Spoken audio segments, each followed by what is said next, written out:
ఏదైతే తన assistant choreographer ఉన్నారో నా పైన ఇలా జరిగిందని పోలీసు వాళ్ళకి ఫిర్యాదు ఇచ్చింది.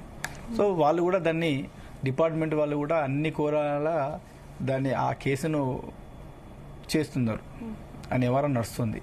సో దాన్ని అన్ని కోణంలో ఆలోచన చేస్తున్నారు, అన్ని కోణంలో చూస్తున్నారు. అప్పుడే అది ఏం కాకముందుకే అసలు మొత్తం ఇంకా బయటికే రాలేదు.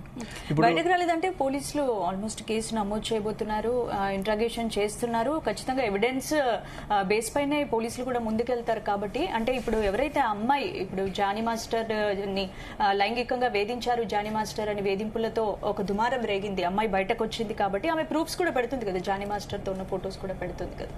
అది అంటే ఇప్పటి వరకు కూడా అమ్మాయి ఒక సోషల్ మీడియా కానీ బయటకు వచ్చి కానీ ఎక్కడ మాట్లాడలేదు. తనకేదో ఆవేదన ఉంది, బాధ ఉంది, నా పైన ఇలాంటిది జరిగింది, నాకు వర్క్ విషయంలో ఇబ్బంది పెడుతుండ అన్న విధంగా పోయి రాయదుర్గ పోలీస్ స్టేషన్ కంప్లైంట్ ఇచ్చేసింది.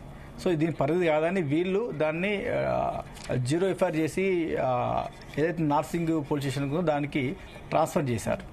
అంతేగాని అమ్మాయి కెమెరా ముందుకు వచ్చి నాకు ఇలా చేశారని ఇంతవరకు చెప్పిందా?